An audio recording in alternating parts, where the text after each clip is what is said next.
Good evening, everyone. My name is Braden, and I'll be moderating tonight's debate. Representing the Republican Party is Dan Toner, and representing the Democratic Party is Lena Bolaire. Thank you for both being here. Each participant will have up to 3 minutes to explain their party's perspective on each topic. Audience questions will be allowed once the debate has concluded. Jill? Hi, my name is Jillian Riccio, and I'll be representing the Democrats, and I'm going to be the liberal moderator. Lena will be representing the Democrat Party. So I'm going to read you the rules of the debate. So each candidate starts with 100 points, and every deduction we take off will take off from their final score, and at the end we'll compare and we'll have a winner. So every deduction counts for sticking over a candidate, insulting another candidate, using a logical fallacy, and you need to cite your sources when you are saying a fact, and the candidate at the end with the most points wins. So the debate structure. So we're going to start with a coin flip, and that will decide who gets to pick the first topic. Okay. Yeah. So we did the coin flip. And then, so the candidates may use their notes, and they may have water or other drinks, and only fact checkers can use mobile devices. They don't have computers or phones or anything. And everything must be pre-prepared. So that's everything, and good luck, guys. We start with opening statements. Dan, time starts now. Are you guys ready? Good? Okay. Well, thank you, Brandon. It's a pleasure to be here tonight, and it's great to see so many friends and familiar faces in the crowd. And to everyone watching at home, buckle up. Tonight's going to be a good one. Tonight isn't about winning, dunking on the other side, or proving who can talk the loudest. Instead, the goal tonight is simple: to see what things we actually can agree on and genuinely disagree in a respectful manner. Now, we may represent two different political parties, but at the end of the day, most Americans, especially young Americans, share many of the same concerns: opportunity, affordability, safety, and a future that works for us all. Now, I'm proud to represent the Republican Party tonight, and my hope for all of you is to hear not which talking points sound better, but rather which political party provides the policies and solutions to pave a better future for us all. Thank you very much.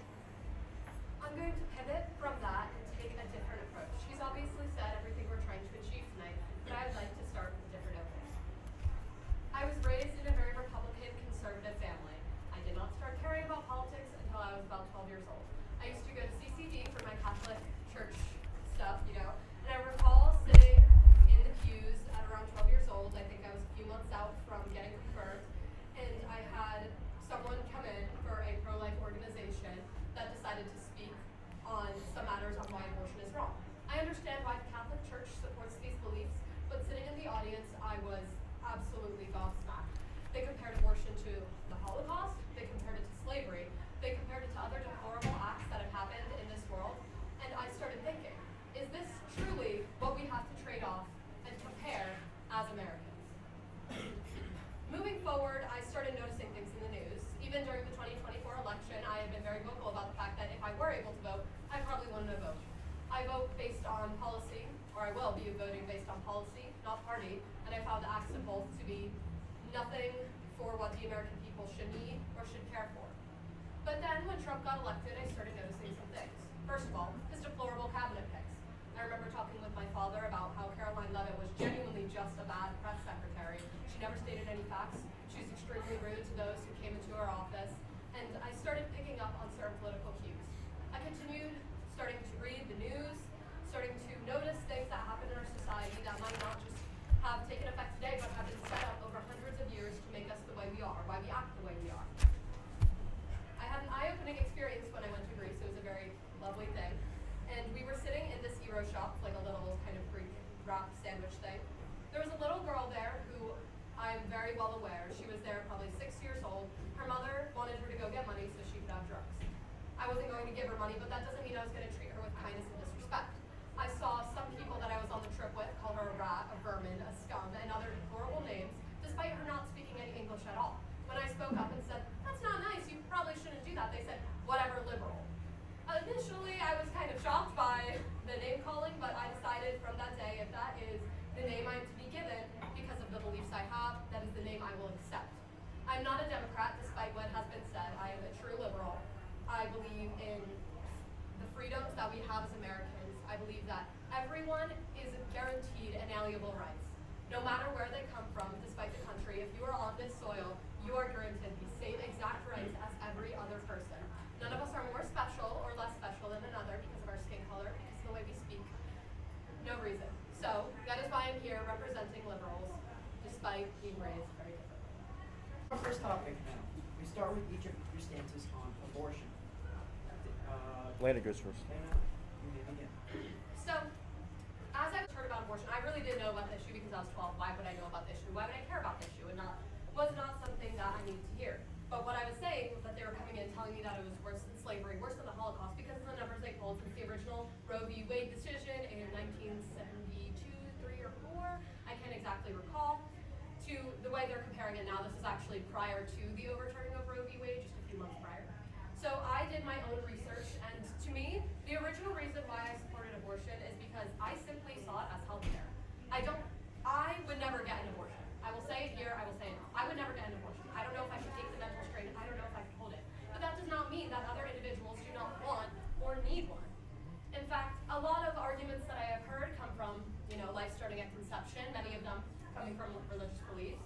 Of course, I'm religious. I picked up a Bible, I read all the verses, and from what the Bible supports, it claims that life starts at first breath. Not like it matters because in America we do have freedom of religion. So, of course, this is unimportant.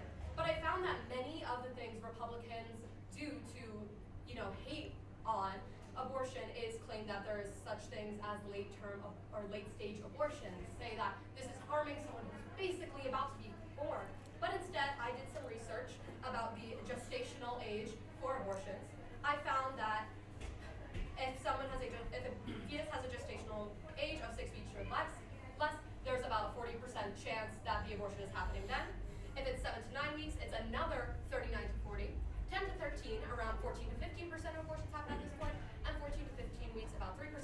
16 to 20 weeks is 1.5 to 3%, and 21 weeks or more is 1 to 1.1%. These are the rulings that are making it seem like we have to propose a legitimate bill for a post-birth abortion ban. I hate to break it to you, ladies and gentlemen. That's not a thing. It's called infanticide. And what they're likely referring to is a type of post-birth abortion, which is referred to as D&E, which is dilation and evacuation. It happens post 21-week gestational age. Mind you, a fetus can survive out of the womb, I recall, starting 21 weeks or later.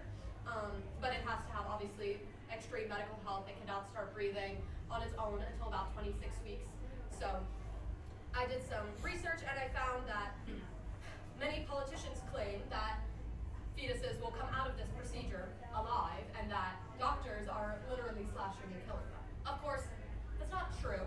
I found, and I couldn't exactly get an exact source for this, but it says a CDC analysis. This was cited in a Democrats for Life of Colorado paper from 2003 to 2014, found about 143 fetuses survived abortion, post-birth abortion, or whatnot, and many of them did not make it because you cannot survive outside the womb on their own. Furthermore, even after that, I looked into reasons why people might have to be pushed to have abortions so late in the process. A lot of it is due to time. All right. Yeah, you can tell. Lana, Dan, let's hear your response, please. You good? Okay. Well, first off, I just want to say, Lane, I think you make a lot of really good points, and thank you for bringing up a lot of those things. And to be honest with you, I really don't have a definite stance on this issue. What I can tell you is I kind of break it into two different parts. The part that I think that's important is first of all, to me it sounds a little bit cruel, right? That's the first part. The second part of it is it's a human being at an earlier stage of development created in the image of God. Now on the flip side of it, I think I can agree with a lot of things, Atlanta, that you just said. Not all of it, but what I do agree with you on is that I don't think the government has the right to tell people what to do with their bodies. Now, if we go back 6 years ago, which it's crazy now, I can't believe we could say that 6 years ago it was COVID. If we go back 6 years ago, people were forced to take vaccinations that really they might not have wanted. And those vaccinations were forced in order for them to go to work. And to me, I can, in a sense, agree with the term my body, my choice. Because, I don't really think the government has a right to tell people what they want to do with their own bodies. So that's all I have to say about that. My thing is kind of like both sides. There's certain things I agree with it, certain things I don't agree with. And That's my stance on abortion. Mr. Toner, I really appreciate your stance, but we're not talking about vaccination. We're not talking about government-forced vaccinations. We're talking about abortion. This is a different reason or issue entirely. One thing I can tell you about government intervention with abortion and Planned Parenthood, one argument that I have heard is that people don't want their tax dollars going to possible spending on abortions. So I went on the Planned Parenthood website, found out what they spent their services on, and the money they receive from the government. I recall I wrote somewhere that it is between $500 and $700 million generally for each year. So I found that, okay, so Planned Parenthood uses 51% of their funds for STI testing and treatment, 24% for contraception, 12% for other reproductive health services, 5% for cancer screening and prevention. This also includes breast exams and pap tests, and only about 4% of their spending goes to abortion services. And on top of that, due to the Hyde Amendment, there is only a few things that you can do to actually get your abortion paid for. One, rape or incest. It has to be reported federally to the government, which can also be a reason why late-stage abortions happen because they can't get it reported and cleared in time for them to be able to get these services paid for. And actual health reasons, like if you're going to die or be severely disabled after birth or because of any reasons. Obviously, there are a lot of things that can go wrong with pregnancy. But your reasoning is not anything that aligns with the true issues behind abortion or why the government isn't telling anybody that they have to go get an abortion, like they have to go get a vaccine. Never said that. Right, but you compared it. Well, hold on a second. So I think you just made a really good point. So what I would say to that is, you're right. The government may not be financially supporting people who get an abortion. The term, or what I'm trying to bring awareness to is that technically what you're fighting against. The fact that a government telling people that they can't get an abortion. To me, I don't think that's the right thing to do. See, this is something we can find a little bit of common ground on, and I'm happy to see that. The part that I really want to highlight is the fact that I do think personally I would never want to see that happen to a baby. I think they deserve a chance at life. That's my personal opinion.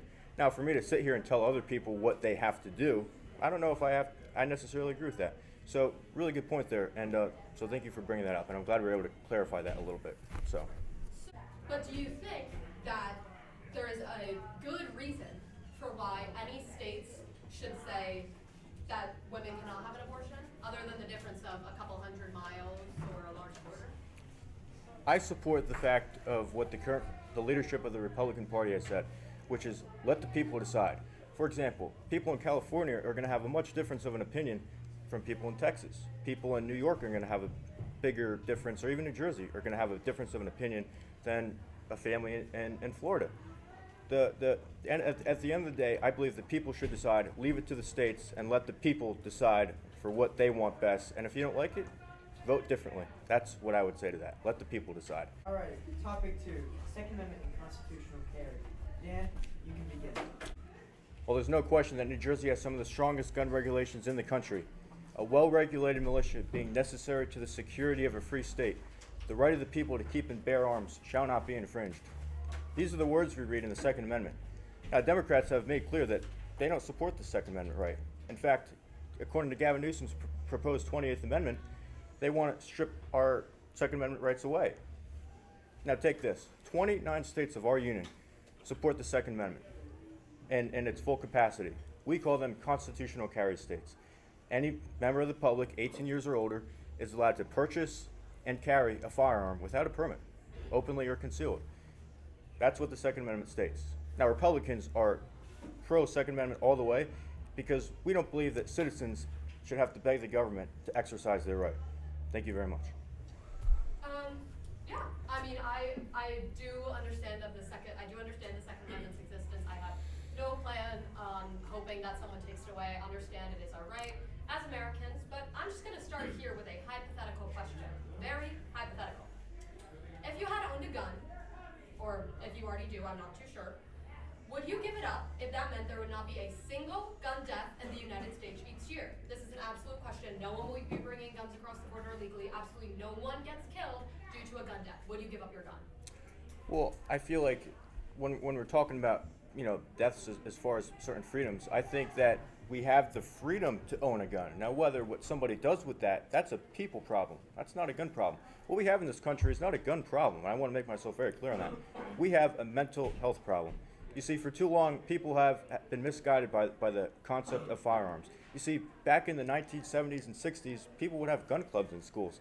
People would bring their guns into school, people our age, into school and would, talk about guns, go over certain things. I think that's awesome. But at some point in time, that got away, and people started to change. And we saw a lot of that with social media. Now, to be honest with you, social media has its pros and cons. A lot of times when you're flipping through the headlines or flipping through social media, and I don't want to take up too much of your time, but at the end of the day, it's divisive, and it changes people's opinions on things. And we have a mental health problem in this country, not a gun problem. So to answer your question, yes, if it costs a few people to do certain things with guns because that's their own problems, to have the freedoms that we have, to fight a tyrannical government, then absolutely 100%.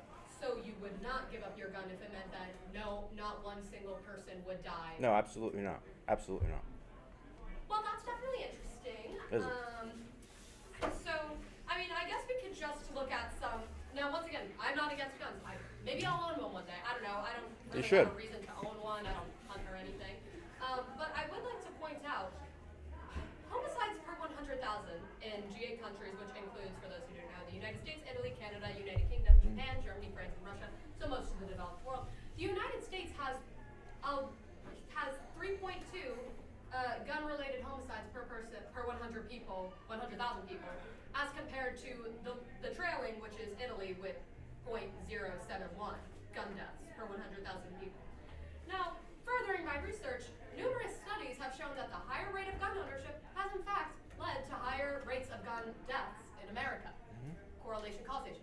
I understand what you were saying is, we have a mental health problem in this country. I do not disagree, but one time when we were talking, this little info for the crowd, when I said I think we should just have sturdier background checks on guns, no one should be able to own automatic, semi-automatic, certain kinds of firearms because you don't need them.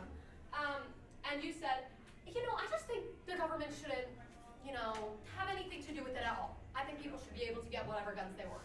So you say we have a mental health problem. We're not going to give checks. We're not going to do extensive research into a person. We're just going to sell them guns. How do you think that's going to turn out? Well, hold on, I'm going to stop you right there. What I said was exactly what you just stated. The Second Amendment is in place for one reason and one reason only, to fight a tyrannical government from taking over. That is what the Second Amendment is put in place. Now, you brought up a good point. In Europe, they do have lower gun death rates, and there's no disputing that. But I want to highlight something. Look at the United Kingdom right now. What are they doing? If you post something like a hate speech on social media, you know what happens to them? They go to jail. This lady who was praying outside of an abortion clinic got sent to jail. And not only that, but people who post things on the internet, you can see the videos all the time on social media, they're being taken out of their homes and sent to jail because of quote, hate crimes. Now, in the United Kingdom, they don't have the right to own and have firearms. Their government took that away from them.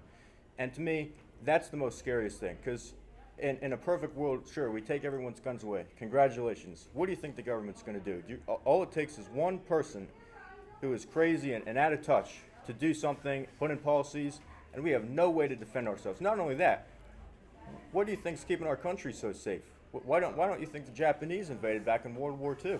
Because we had firearms in this country. And I got to tell you something. If people were to come in and invade this country right now, good luck getting 10 miles in. Because we have some fantastic service members. Actually, we have one in the room right now. And on top of that, we have citizens who owns firearms, and they're not going anywhere. And so I just have to say that if it means a couple people doing a couple crazy things because of the mental health crisis that we do have, to own a firearm, I would absolutely 100% be 100% in favor for people having any form of gun, including automatics. So, first of all, I understand the problems with Ripper, and guys, I'm going to come out and say, I'm not a fan of the British or the English. They've done some horrible things, never apologize. All right? We'll just start there.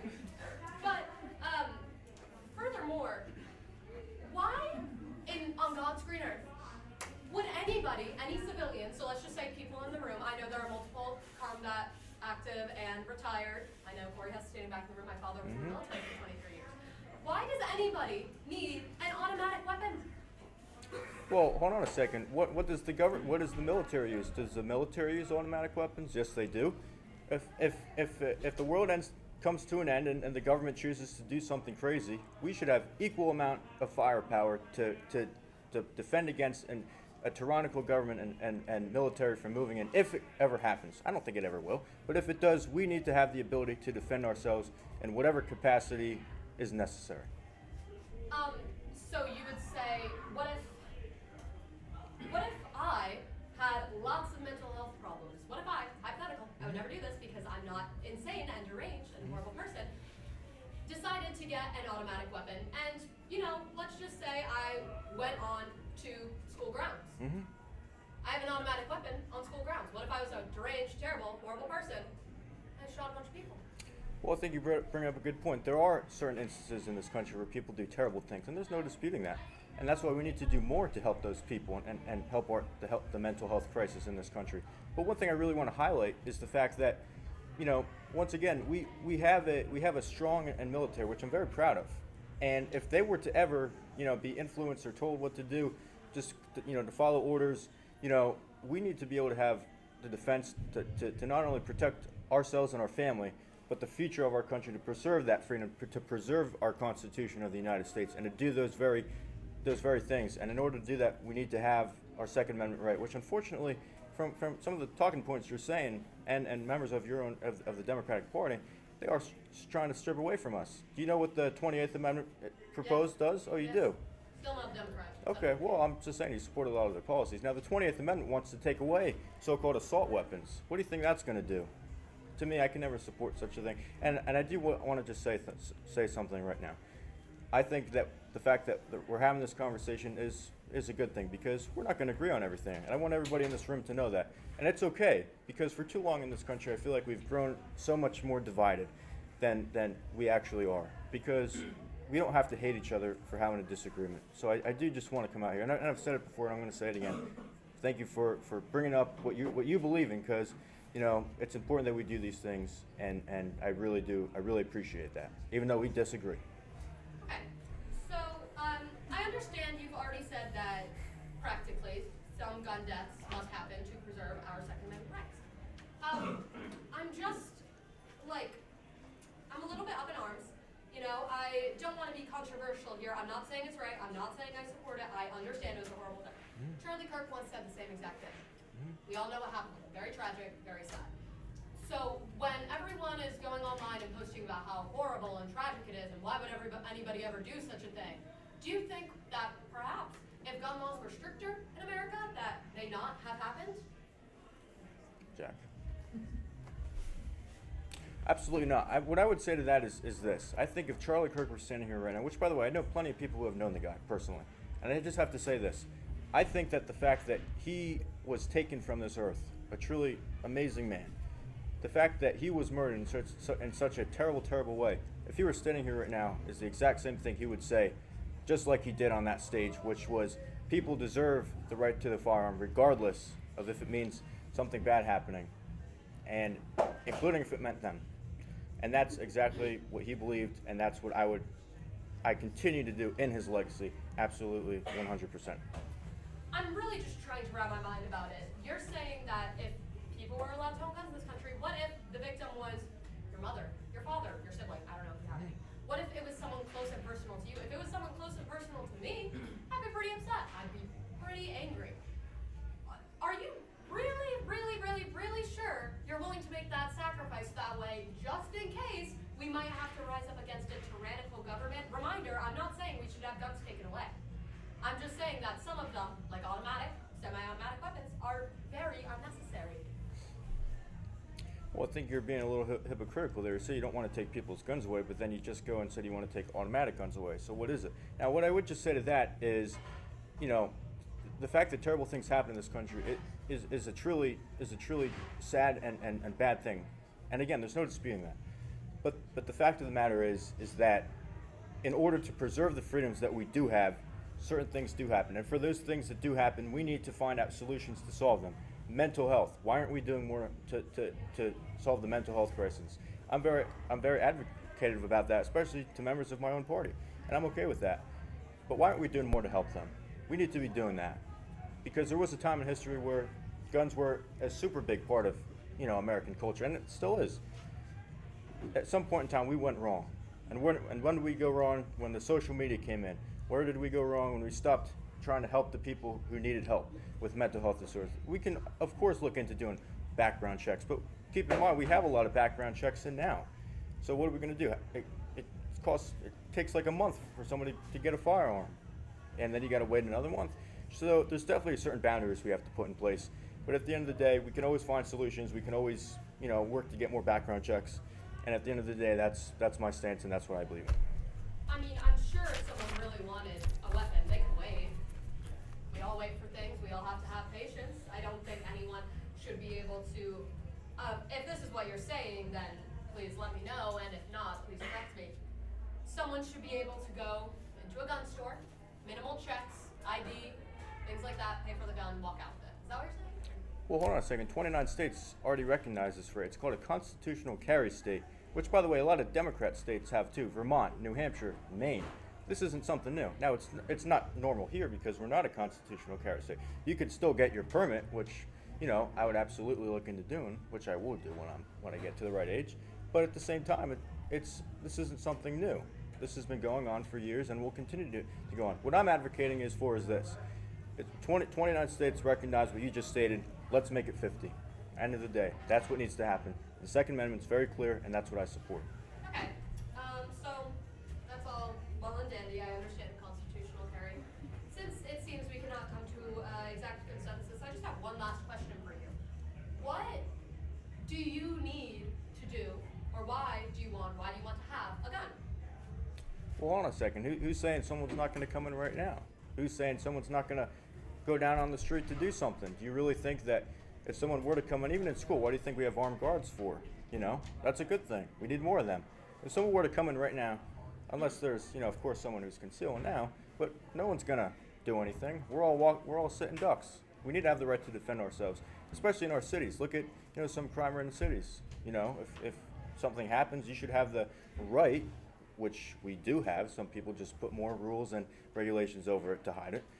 But we need to have the right to defend ourselves. We need to have the right to protect ourselves and our family. That's what we're advocating for, and that's all I'm advocating for. So at the end of the day, I think we can find some consensus on certain things. Obviously, we have a little bit of a different perspective, and that's okay too. So thank you for that.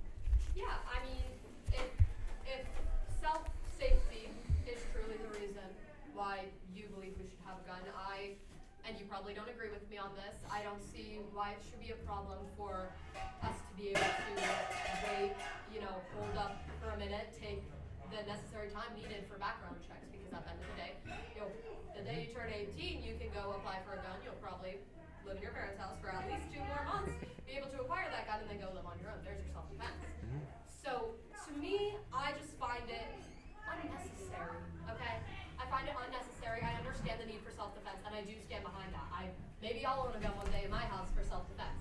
But honestly, I don't think automatics, semi-automatics, anything, up in arms like that. I don't know that much about individual guns. I'm just not a gun person, don't want to go to a shooting range, it's not really my thing.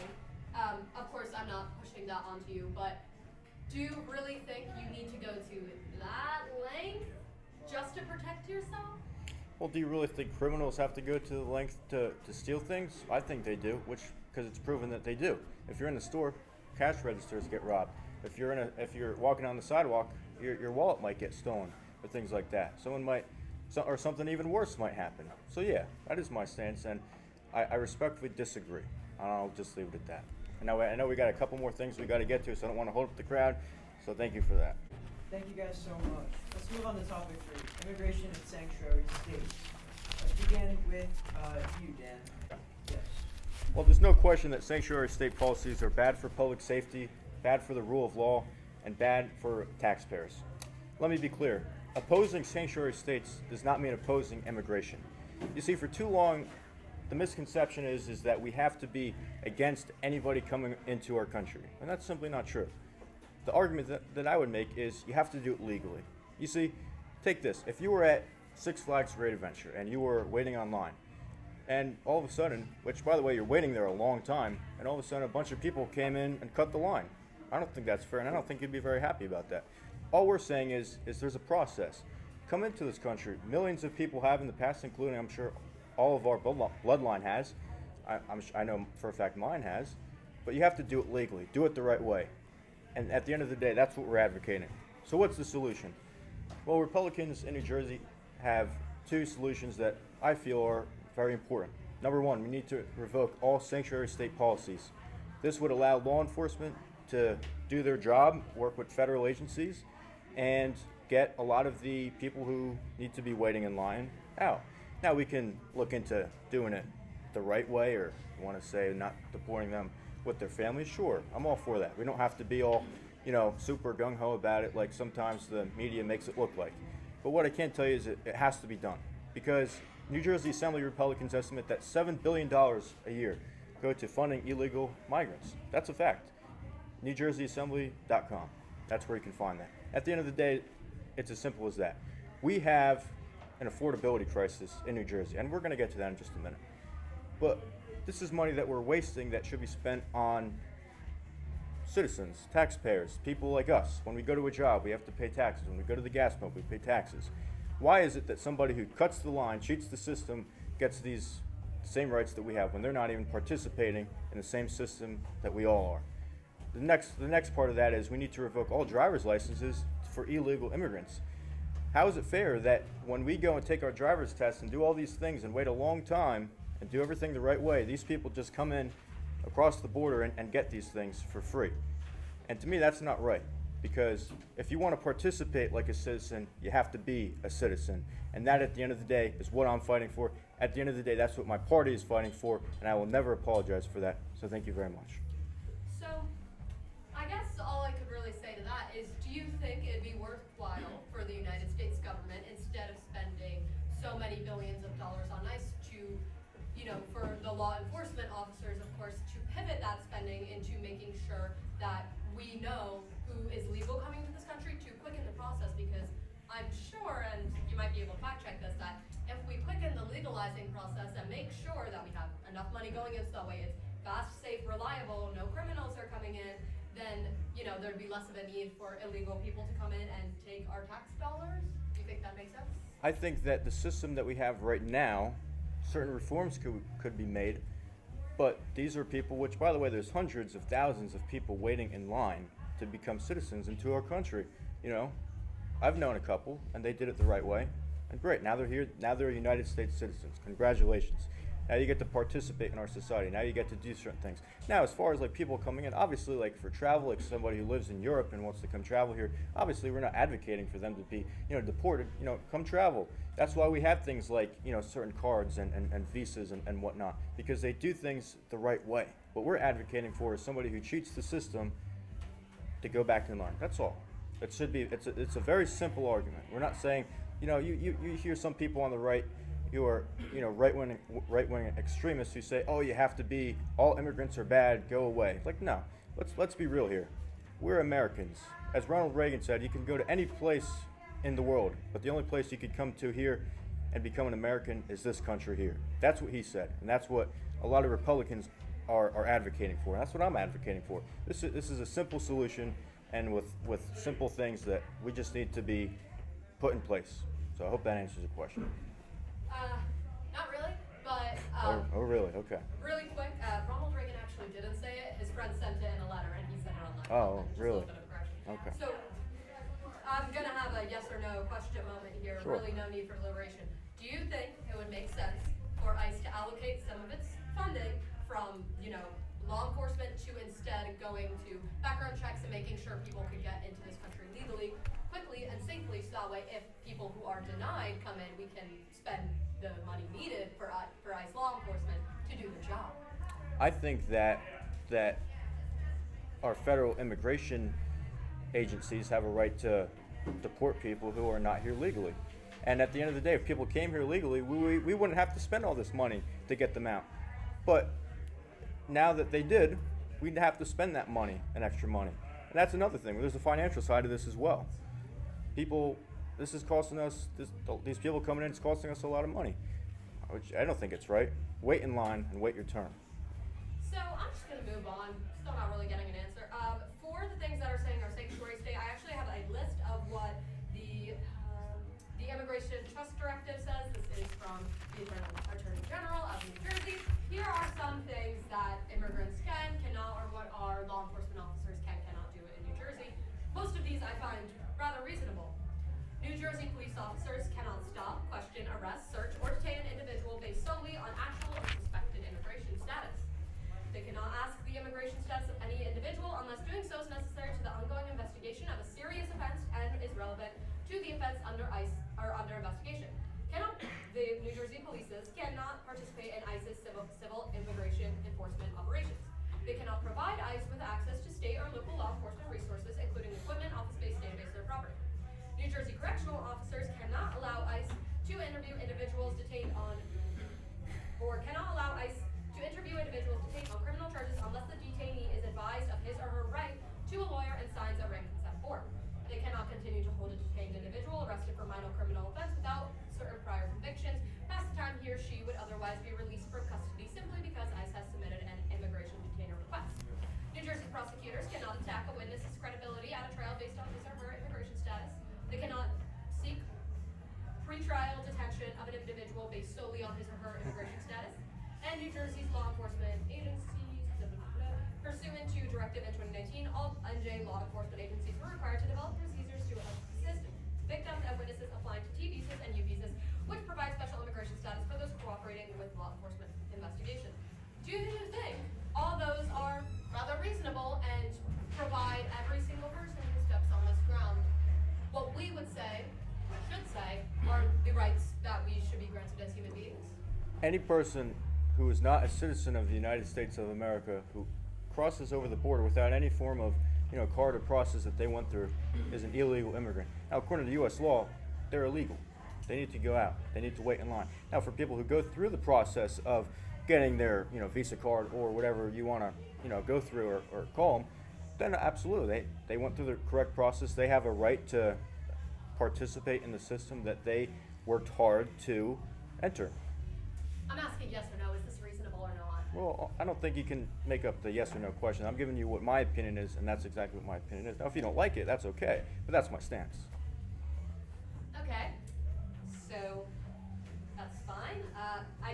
I'm really just looking for an answer to the question, so I'm not sure if I can go on. I have nothing else to say. You won't tell me what I need to continue this conversation, so I think we can just move on. If that's what you want to do, sure. I'm just trying to understand what your topic is. That's all. I have a list of rights. Oh, I heard you. given to immigrants and obviously Americans. We all have similar rights. Mhm. Do you think that these people are awarded human rights that we by Americans say are human rights anytime they step on this soil? Of course. I mean, we're not sitting here saying that people are, less of a person for coming here, but it's according to United States law, they are illegal. They're not supposed to be here, and they need to be and they need to participate in the system that everyone else is participating in. It's as simple as that. Yeah, absolutely. Okay, And I there we agree with go. you on that stance. That's really all I needed to know, just to make sure. There has been a Supreme Court ruling I've seen in the first page of the paper. I can't exactly remember the direct case name, but it does say that immigrants or not, they could be U.S. citizens, let's just say that, people can be taken off the street by ICE officers and for the color of their skin, for the way they speak, whether they're speaking in an accent or a foreign language. Do you think that's okay? I think that the Supreme Court looked through the system and made the best decision that they themselves can make as a governing body. But what I can tell you is that people have to understand that we have a moral right as the United States, or a lawful right as the United States of America, to follow the laws that we put in place to keep the system that we have. And I'll just leave it at that. Alright. Do you mind if I ask a question? Do you happen to know? Can you cite us the source where you got that from? Can you use the exact wording for it? It's off the top of my head. I really can't remember. If you look it up, I believe I watched a few videos on it. I can't remember the exact case, but I'm sure if you look up Supreme Court immigrants being picked up on, the way they speak, the language they speak in, or the color of skin, you should probably be able to find it. It was the first thing I saw when I searched up a couple months ago. Okay, thank you. Are we moving on? Yes. Okay, All right, let's great. move on to topic 4 now. Thank you guys both for your responses. Let's talk about New Jersey energy and affordability. Well, let's talk affordability. Democrats have controlled the state legislature for 25 years. The Democrats have controlled the governorship for 3 out of the 4 previous administrations. And now they're going to be getting another 4 years. So what do they have to show for it? Well, New Jersey has some of the highest property taxes in the nation, which I'm sure we'll get into in a few minutes. The cost of living index in New Jersey is 115. That's 20% higher than the national average. This is a problem. Republicans have a solution. So what's the solution? Well, my opinion to lower our electricity bills, which by the way are nearly $300 a month, is simple. Number 1, we need to take New Jersey out of RGGI, the Regional Greenhouse Gas Initiative. This would save New Jersey over $500 million each year. Number 2, we need to expand nuclear energy production right here in South Jersey, including right here at Oyster Creek in our town. 3, we need to end the sales tax on utility bills, which will save ratepayers nearly $400 each year, and I believe on gas bills as well. And number 4, we need to end the electricity conservation charge on utility bills as well, saving ratepayers nearly $500 a year. By doing these 4 things, we can once again be on an affordable track and work to lower not only the cost of living in the state, but find energy that will not only use for exporting, but provide for the citizens of New Jersey. That is my solution, that's my opinion, and we can now move on. Lena, you Yeah. I want to start with this. This is an absolute yes or no question. We cannot go on if you do not give me an answer to this. All right. We've had a conversation before. You said man-made climate change is not real. Okay? So, did some research. Obviously, I was able to find from scientists at Oxford, hundreds of scientists coming off peer-reviewed sources from Science Direct, students at Cornell University studying climate change, and students at Florida State University, studying climate change. They have been able to test if climate change is real by combining direct modern measurements with historical data from natural archives to show current changes are rapid and beyond natural cycles, using climate models to confirm human activities are the cause, and observing physical biological changes like shifts in plant or animal life. So, before I ask yes or no, I will highly doubt that you will say climate change is not real when scientists from the American Association of Advancement of Science, American Chemical Society, American Geophysical Union, American Medical Association, American Meteorology Society, NASA, the Environmental Protection Agency, I can go on, say and can prove that climate change is real. So, yes or no, is climate change real? I think that the Earth goes through natural cycles. I believe that there are certain things that us human beings do to contribute to whether it's pollution or hurting our ecosystems. I think absolutely there are certain things that us humans can do better at, as far as like recycling, things like that. But to sit here and say that all of human development has to do with the Earth changing, let's be real here. Wasn't it a few million years ago that we went through an ice age? Wasn't it a few million years ago that the Earth went through certain climate problems? These are natural issues. You gotta realize we're going through our solar system, at a fast pace. We're traveling through the universe, our galaxy. Things are gonna happen. And to sit here and say it's all the human's fault or U.S. citizens' fault, I think we can debate on that. I did not say that it was all U.S. citizens' fault, and I did not deny that there are some natural components to climate change. But as I just cited from all of my sources, climate change is a real issue that we are facing. Man-made climate change, not just in the U.S., worldwide. I understand this is the United States debate, but we have pulled out of the Paris Climate Agreement, which is just asking to keep under, I recall, 2 degrees Celsius and change over the few hundred years. And as I did say, scientists can confirm that it is not just natural phenomena that are changing the temperature of the Earth. It is, in fact, humans. So I'm just going to ask here, if you say that you believe that man-made climate change isn't the main factor or isn't real at all, do you have any scientific sources to state that? Well, hold on a second. Let's go back to what you just said before. I stand up here as a supporter of the climate change, mission that is against what's going on right now. What I can tell you is this: there are certain organizations and people who are very rich and very powerful who pay people to do certain things and pay people to come up with different opinions and alter different things. Because I can tell you this: the current governor of this state is in league with the people who do offshore wind. To me, that's not fair. And they use green energy and climate change and spew it out to get people to support them when they're, at the end of the day, they're the ones making money off of these projects. That's a problem, and that's what I have a problem with. Now, I'm not here to tell you that everything of what you just said is incorrect. I'm just saying we need to look at it at a more in-depth perspective, and that's all I'm saying. And I hope you can understand that point of view, and that's all I'm saying. Okay, so now that we have acknowledged that people are in fact greedy, and obviously things happen for the interest of others, but also for the interest of the planet. Just as far as everybody in this room is concerned, man-made climate change is a thing. It is a problem we are facing, no matter how much you would like to deny that or not. There's absolutely no sources to back this claim. So now we'll just go on about energy, and I suppose we could start here for climate change. So obviously, as we know, a large problem we have facing today's society. Honestly, a problem I might have to go to in a week or so, going up to the gas pump. It's about $2.90 a gallon. So obviously, something I've seen you very vocal about is your stance on the United States drilling their own oil. So, what happens when we run out of oil? Well, hold on a second. Do you want to ask questions? Do you have more to say? Because No, your no, time's what running happens out. when I'm we just run- letting you know. Yeah, what happens when we run out of oil? Well, I'm not up here disagreeing with the fact that there are other alternatives, and I want to be very clear on that. Certainly, as we grow and develop as a society, we have to make changes, and we have to make sure that we are innovating with certain organizations or companies and whatnot, because they're the ones that produce the great things that we have.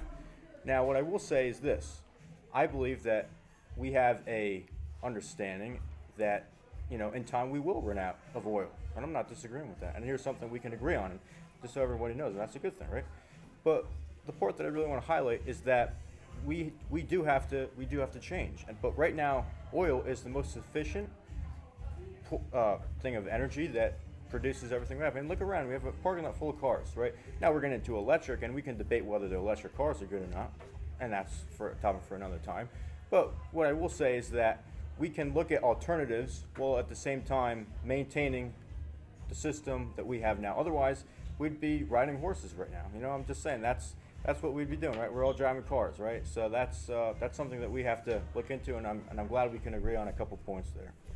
Yeah, I mean, I totally acknowledge that. Obviously, oil is a finite resource, so I'm about to propose, how about instead of, say, drilling in the Arctic refuge in Alaska, how about we pivot, instead, spend that money that we would use on drilling, fracking, whatnot, instead pivoting to research on how we might be able to make renewable resources graspable within the next 20, 30 years.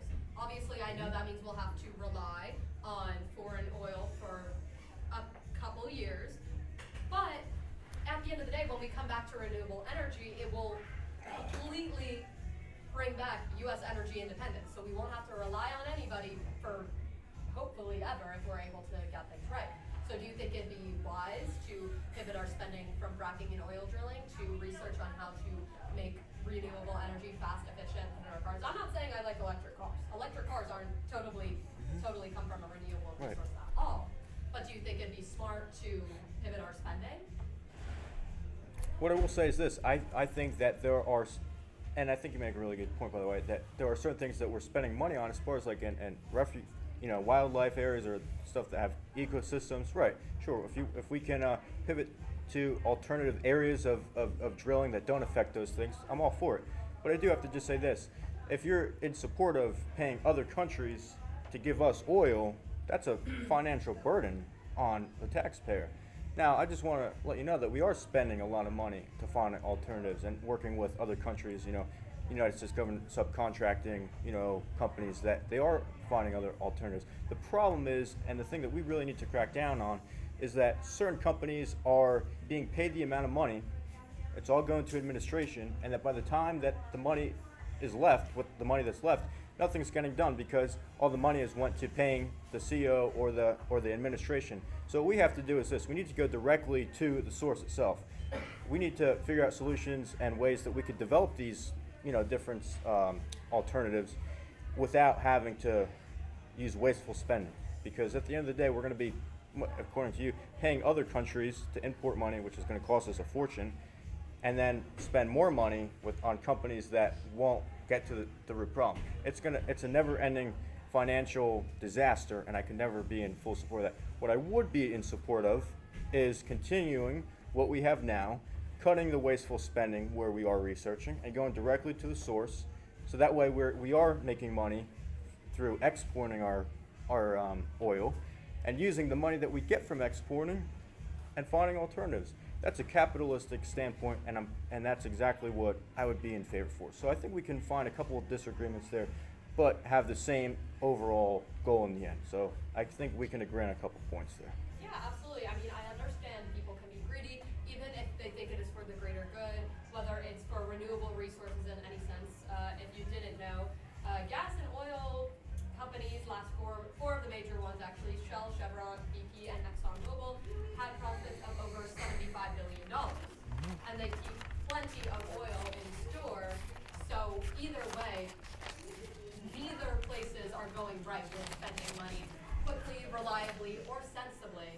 So I would say it'd make more sense for us to quicken the production of us finding a good renewable resource. We have a lot of very smart people in this country who would be willing to do it. And honestly, I understand what you're saying about how it would cost more money for us to import oils because we're giving money to the administration and we're giving money to rich CEOs and billionaires who already have money. But do you think that we can achieve that before we run out of oil, before we run out of oil in our territory, before the earth gets too hot? Because as you know, drilling oil in fact does increase carbon emissions, which in turn make the earth warmer, whether you believe it or not. Okay, what's your question? My question is, once again, wouldn't it be more sensible for us to hasten the production of finding renewable resources instead of, taking oil out where we have absolutely beautiful wildlife parks, refuges, protected land? Don't you think it'd be more sensible to kind of avoid those areas? Because we can get oil from many places. We can find people who can find renewable energy quickly, or maybe not quickly, but quickly in the span of, the amount of time we've been using energy since about the 1800s, I believe, is when fossil fuels started popping up. Wouldn't it make more sense to kind of avoid those places that cannot be replaced instead of oil, which could be replaced with renewable energy or could be found in other countries which have abundant, vast areas of literal nothingness that are to do with oil? Well, look, I feel like I just went over this before. I am completely in support of finding other areas to where we can domestically, be domestically independent, energy independent. I'm totally okay with that. The part that I am against is the fact that we have to pay other countries because we're going to be spending more money. We can do it ourselves. And listen, I don't want to take up too much time on this.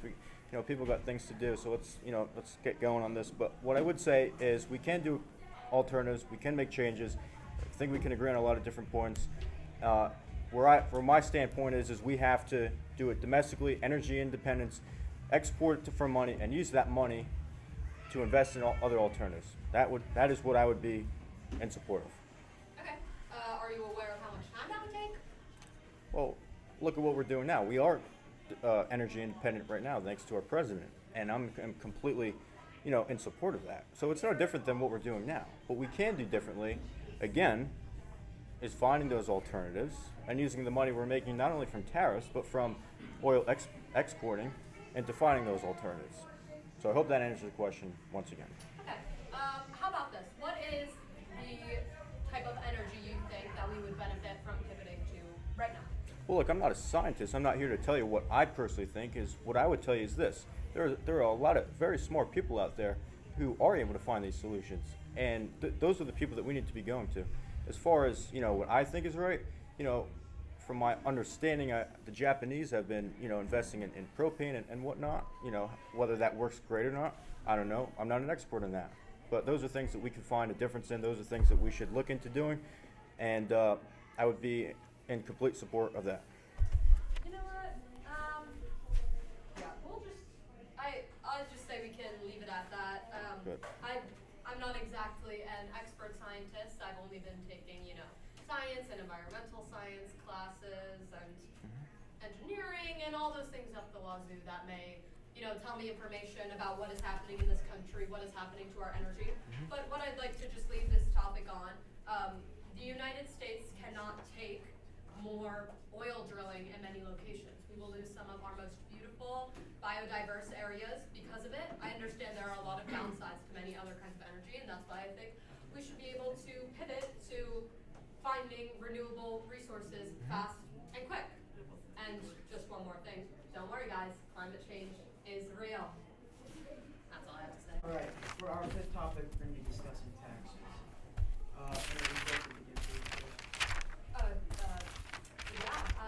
So just a few things I found. I'm not all up to date on my economic stuff, but you did choose a topic, so I did a little bit of research into it. Obviously, New Jersey taxpayers, it seems we paid about $51.84 billion in taxes collected in fiscal year 2024. That's just New Jersey alone. And New Jersey also received $22.2 billion in federal funding. That's a lot of money. New Jersey is very expensive to live in. I'm well aware. I'm well aware that the property taxes should be going down. I'm well aware that, in fact, I agree with you on this, that we should not have sales tax on our energy, on our gas. But I think what we should really pivot to is not necessarily taxing the rich more. I don't believe in that. I believe we should be taxing them their fair share. No one in this room, unless I'm unaware of someone's billions or millions that they have stored in their pocket, is paying any more or any is almost could be paying too much as compared to the people at the very top. Musk, Bezos, Buffett. They pay less than $1 billion per year. This is because they have a lot of their assets tied up in stocks, in assets, they put it in charity work, things like that. You know, typical billionaire things. But instead of that happening, this is more of a national solution, of course. I propose that we make sure that we can put in measures that would tax the assets, tax their wealth growth properly, because in reality, if we were able to get the tax dollars that they should be required to pay, it would solve many issues. New Jersey would get more money. All states across the union would get more money, and we'd be able to solve many issues. It would, it could $3 billion, like Elon Musk should have paid in 2014 to 2018, those 4 fiscal years. He only paid about $500 million instead of the $3 billion that he actually was supposed to.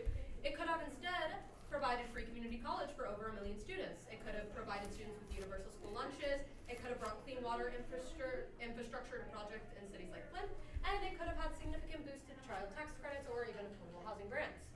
So I'm not exactly proposing that the sales tax should go up. I don't believe the middle class, people like all of us in this room, should be paying any more money than we already do. We pay a lot of money.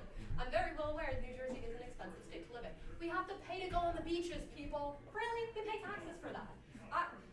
That shouldn't be a thing. But what I propose is a national solution that instead requires the people, the top 0.01%, to pay their fair share, just like the rest of us. Well, look, we have a property tax problem in this country, or in this state, and it's not a small one. It's a crisis. According to the Tax Foundation of the United States, New Jersey has the highest property taxes in the nation. Now, let's look at the numbers. Over 50% of all property tax revenue that people pay goes to the state aid program. Now, in 2008, Democrats passed the School Funding Reform Act.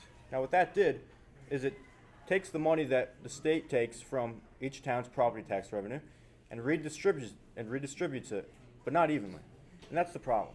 You see, look around. When you go to school and you look at the ceilings, we have some severe problems. And there's no mistake in that at all. But how is it fair that a city like Newark, who spends nearly $25,000 per student, when yet Lacey can only afford to spend $12,000 per student? It's not fair because the money is not being distributed equally. Now, maybe if we had some of that money that they decided to take away, we could fix a lot of the problems that we have, and there's no disputing that. Now, so what's the solution? Well, the solution is very simple. We need to repeal the current school funding formula. By repealing the school funding formula, we can pass a new formula which will give an equal amount to each zip code, which will then, in return, allow Board of Educations and school districts to pay for an equal amount of money for each student. By doing that, we can not only lower property tax by nearly 20%, but also fix the current school funding formula. Those two problems, those two solutions will redirect those two problems that we have in this state. Now, just going off of something that Lana said before, yeah, we definitely do have an issue in this country with people, maybe getting a lot of money. But the problem is this. Those rich people are all in bed with the politicians. And what do you think they do when each election cycle comes up? They're going to put a lot of money into their campaign. And I'm not saying it's not on the Republican side either. But what I can tell you is this. It's never going to happen because they're not going to allow it. They're going to put a lot of money into congressional campaigns in order for them not to do it. And there's a lot of Democrats, mostly Democrats, who, like to talk a lot of things, but when it comes to voting, they like to do other things. Now, we can certainly look into putting together solutions for, having people, a new tax work out for these, people with a higher net worth. But I feel like they do have a higher, tax burden than a lot of people. They pay a lot of taxes compared to people like us. So with that, that's my stance on that. And I'm happy to deliberate, and I'm glad we're able to find somewhat of a consensus, especially regarding the beaches. I think that's a terrible thing. We pay taxes. Let's get free beaches. I think we can both agree with that, right? Yeah, I absolutely agree with that. And I definitely Right. So we move on to our closing statements, and each of you both have up to 3 minutes. Lena, we start with you. Do you have any last remarks you'd like to make? I would just say my last remarks. We definitely disagree on a lot of things. I cannot stand here and say that I would be able to have extremely civil conversations with people like him, people who think like him, because I think there are some policies that the Republican Party has passed and stood by that are quite rude and just disingenuous to the people. But I could also say the same thing about the Democratic Party. Still not a Democrat. I'm glad that we could all come here together, talk about the policies that are most important to us. But at the end of the day, I would just say I like to stand firm in my beliefs. Just a few remarks on, some things that Dan has said in the past, how woke our school system is, and other things like that. I don't think are all entirely necessary, and are things that I wish we could have talked about today, but those topics got cut out, unfortunately. So, I guess I'll just leave it like that. I'm so happy that so many of you guys came out to support both of us. I know a lot of my friends aren't even involved in politics, but I read this excellent article on Substack, which is basically just liberal Twitter. Love it the most, right? It's about how not caring about politics is not caring about yourself. It's not caring about your future. We all are going to walk into a huge affordability crisis in the next 10, 20 years as we want to afford houses, So I think that these kinds of issues are important to look at from an equal perspective and solve today. Whatever it may be, amending laws, amending the Constitution. I think that we all have important things to say, and everybody's voice matters. That's all.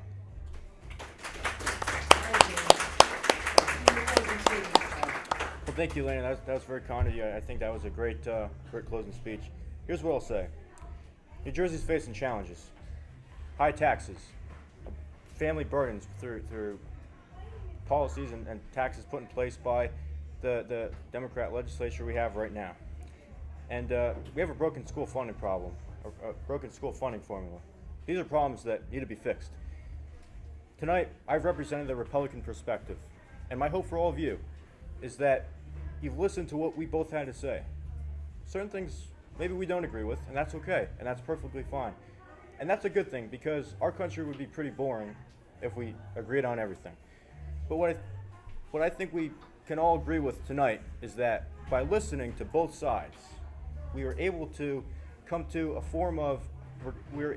consensus that we don't have to hate each other for having a difference of opinion. In fact, we can actually be friends, and we can actually participate in society and do certain things, because that's what makes America so great. We can disagree passionately and still respect each other.